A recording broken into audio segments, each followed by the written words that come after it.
que empezó con 50 y tantos cuentos, terminaron siendo 157 cuentos y fueron hasta 7 ediciones, o sea, mientras ellos estaban vivos. Entonces, conforme iban avanzando esas ediciones, iban modificando cosas o suavizando, porque realmente los cuentos eran muy crueles o eran muy sádicos, porque ellos, su justificación era que no eran para niños, eran más como leyendas, o sea, hay, por ejemplo, por ahí hay como novelas. Hay gente que conecta datos históricos con 2 posibles fuentes de inspiración para lo de Blancanieves, para lo de No, Rapunzel, muchísimos. Te digo que, por ejemplo, etcétera, Cenicienta etcétera, venía ¿no? de cuentos asiáticos.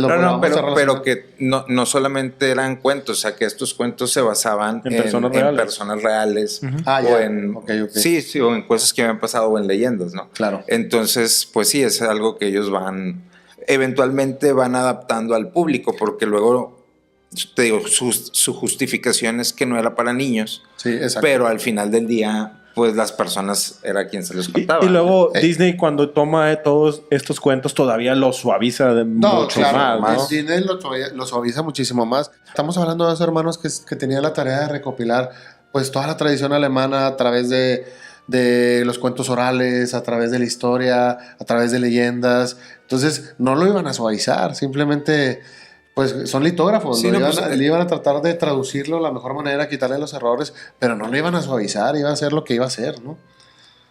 Sí, o sea, también justo estaban en el momento donde se tenía que crear una identidad nacional. Claro. O sea, donde la época después, digamos, como un post-feudalismo, o sea, empieza este tema de la imprenta, empieza todo este tema de la iluminación, la ilustración, todas las cosas se vuelven como que muy rígidas. Entra el romanticismo, o sea, y ahí es donde entra este tipo de escritores, ¿no? O sea, el romanticismo que buscan como conectar más con la naturaleza, con el ser, con el yo. Y ahí es donde entra esta corriente. Sí, de hecho ahí el romanticismo pues revivió ahí en el siglo XVIII, revivió el interés por toda esta tradición de los cuentos orales, que por ejemplo en opinión de los Grimm y sus colegas representaban una forma pura de la cultura, ¿no?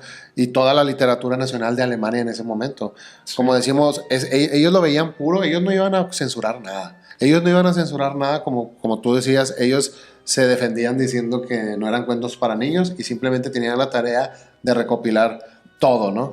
Entonces, por ejemplo, ahí el romanticismo tiene gran influencia, porque el romanticismo, recordemos que es un movimiento que se originó en Alemania, ¿no? Es un movimiento cultural que se originó en Alemania, en Reino Unido, confiriendo pues la prioridad ya a los sentimientos y a las emociones, ¿no?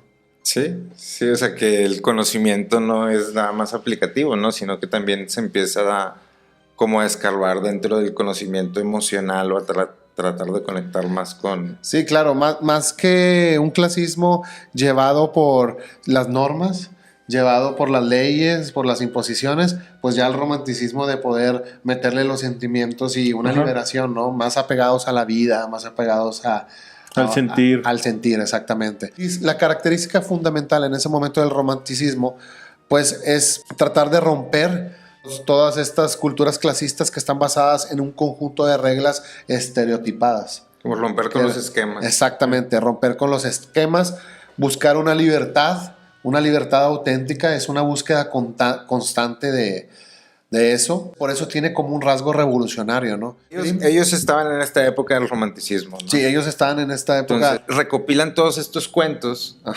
Y los recopilan principalmente de 3 familias, ¿no? Ok. O sea, ¿cuáles son estos cuentos que recopilan y que hasta el día de hoy le contamos hasta a nuestros hijos, ¿no? O sea, ya están... Son como recopilaciones de 3 ediciones, ¿no? Porque la primera edición la sacan entre 1812 y 1815, y la última es la de 1857, donde recopilan varios cuentos, ¿no? Los hermanos publicaron, además de cuentos, publicaron relatos, estudios lingüísticos, publicaron Tienen un diccionario, Un diccionario, exactamente. Es como... es un proyecto que ellos comenzaron en 1800 y algo, y terminaron hasta 1960 después de que ellos fallecieron. Primero, ¿no? Sí, pero dejaron ahí escrito como un diccionario alemán, ¿no? Está incompleto y ya después lo sacaron. Por eso están considerados como los grandes fundadores de la filología alemana, ¿no? muchos de los cuentos que recopilaron los hermanos Grimm, pues sabemos que hoy son populares, los popularizó Disney. Entonces han sido traducidos a más de, no sé, 100, 150 idiomas, han sido adaptados al cine, han sido adaptados al teatro. Se supone que son como el tercer o los terceros más vendidos, ¿no? Que es de que la Biblia, Shakespeare y los hermanos Grimm. Pues de hecho dicen que lo usaron hasta como propaganda de guerra, ¿no? De guerra, sí. No, por lo mismo de esa energía de recopilar la identidad nacional, ¿no? Entre 1930 y 1940.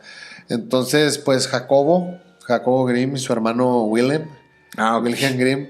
Pues querías decir Jacobo Grimm, pero yo de que ¿por qué salió? No, bueno, es que son 3 hermanos, ¿no? Nacieron ahí. Eran 6 hermanos. Sí, eran 6 hermanos. Los 2 mayores son Jacobo y Wilhelm. Sí. Y alguno de los hermanos menores se llama Ludwig. Fue el pintor y fue... Él era eso, ¿no? Y entonces, primero ellos tienen su libro, que es la compilación grande de los cuentos, y luego sacan algo que se llama, creo que el pequeño libro. Ok. Entonces, ya cuando sacan el pequeño libro, es donde empiezan a hacer las adaptaciones más para niños. Y en esas adaptaciones, ya el hermano Ludwig es el que hace las ilustraciones de estos, ¿no? Sí.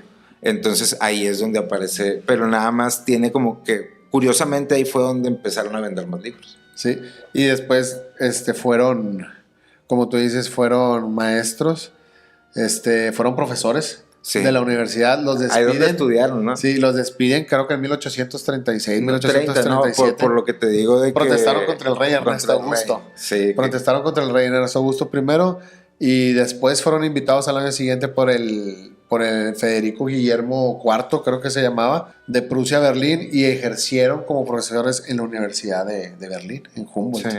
Y ahí siguieron con... Sí. Entonces, ya cuando empiezan a hacer las nuevas ediciones y ya cuando sacan lo del pequeño libro, que empiezan a hacer las ilustraciones más para niños y los empiezan a suavizar un poco.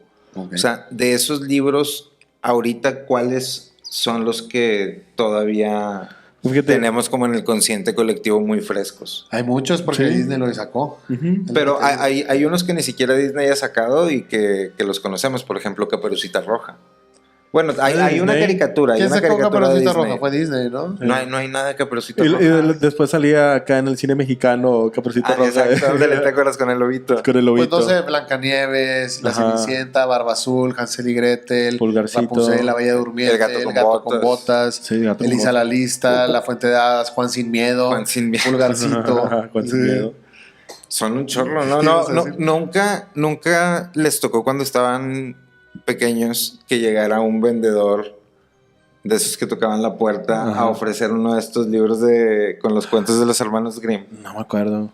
Así con los hermanos Grimm no. Yo me acuerdo que vendían enciclopedias en la calle. Enciclopedias y todo, pero uno de esos mismos, o sea, cuando yo estaba pequeño me acuerdo que nos toca la puerta, etcétera, y tiene 2 tomos así de cuentos de los hermanos Grimm, ¿no? Ajá. Y ya no se los vendía a mis papás. ¿Vale? Y ya por eso yo empecé a conocer esos cuentos, ¿no? Pero qué loco que esa misma edición ya ultra suavizada es como la evolución de algo que empezaron a hacer en 1800. Pues es que como te digo, ellos recopilaban leyendas, cuentos orales que les contaban, pero sí es cierto, la burguesía alemana de ese momento pues les exigía que suavizaran un poco los cuentos, ¿no? Pero aún así ahorita los siguen cambiando. O sea, los están adaptando a la época. O sea, ves a la nueva Cenicienta y está adaptada. Los van censurando, pero simplemente un ejemplo sencillo de... Como si han visto que en Disney pones una película tipo de esas, La Cenicienta, El Libro de la Selva, etcétera, y te aparece esta película puede tener contenido racista o no adecuado para la época actual. Exactamente. Sí, para la época. Pues obviamente van cambiando, se van censurando. Ellos lo tuvieron que hacer en el de Hansel y Gretel. Porque era la mamá originalmente la que los deja en el bosque. Sí, claro, el hecho de abandonar a los niños en el bosque. Sí, y la sociedad de que no, eso es crueldad. Y los hermanos Grimm, tiene simbología, ¿por qué no lo entienden? Sí, porque eso no coincidía con las mamás de la época. Entonces, el hecho de abandonar... O sea, el contexto de lo que está pasando es que en el libro de los hermanos Grimm, de Hansel y Gretel, la mamá de los niños abandona a los niños en el bosque. Ok. ¿Y en Disney? No. No, y los mismos hermanos Grimm tienen que cambiar su cuento. Ok, ellos lo cambiaron. Y decir que no fue la mamá, que es la madrastra. Okay. Porque en ese momento no coincidía una imagen de una mamá que abandonara. Claro. Porque eran madres más tradicionales, ¿no? Sí. Que siempre estaban con la familia. No se podía creer que una madre abandonara a sus hijos. Sí. Entonces, los hermanos Grimm tuvieron que hacer esa modificación. Pero cuando llegan con la bruja en el bosque, en la casa de jengibre. De Genitalica, pensé que iba a ser. Al final, como quiera, en la película, en la de Disney, se los quiere comer, güey. O sea, hay canibalismo en esa. Sí, pues sí. No, pero en el original matan a la bruja, ¿no? Ah, no sé. Aún así, aunque sea un cuento para niños, tiene ese lado como frío, ¿no? Como despiadado, como.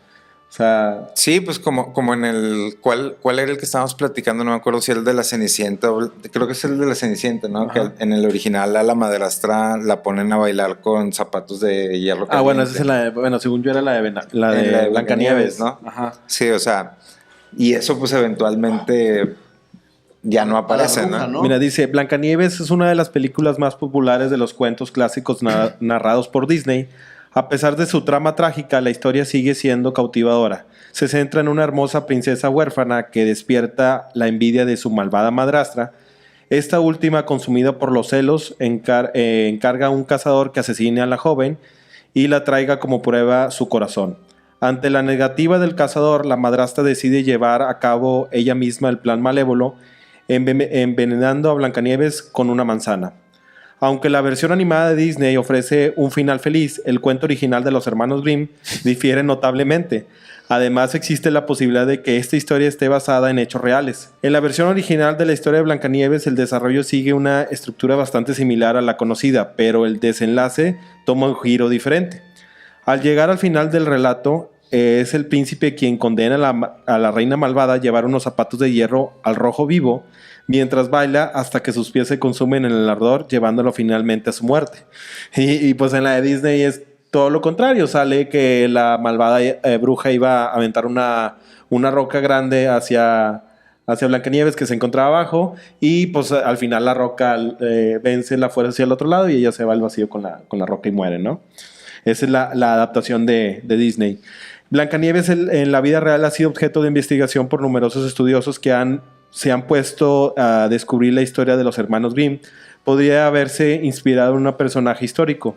Entre las diversas teorías que han surgido, hay una que han ganado gran popularidad. Esta teoría sugiere que la encantadora princesa de tez pálida podía haber tomado como referencia la vida de una princesa alemana del siglo XVIII llamada María Sofía Margarita Catalina von Hertal, quien experimenta el desprecio de su madrastra.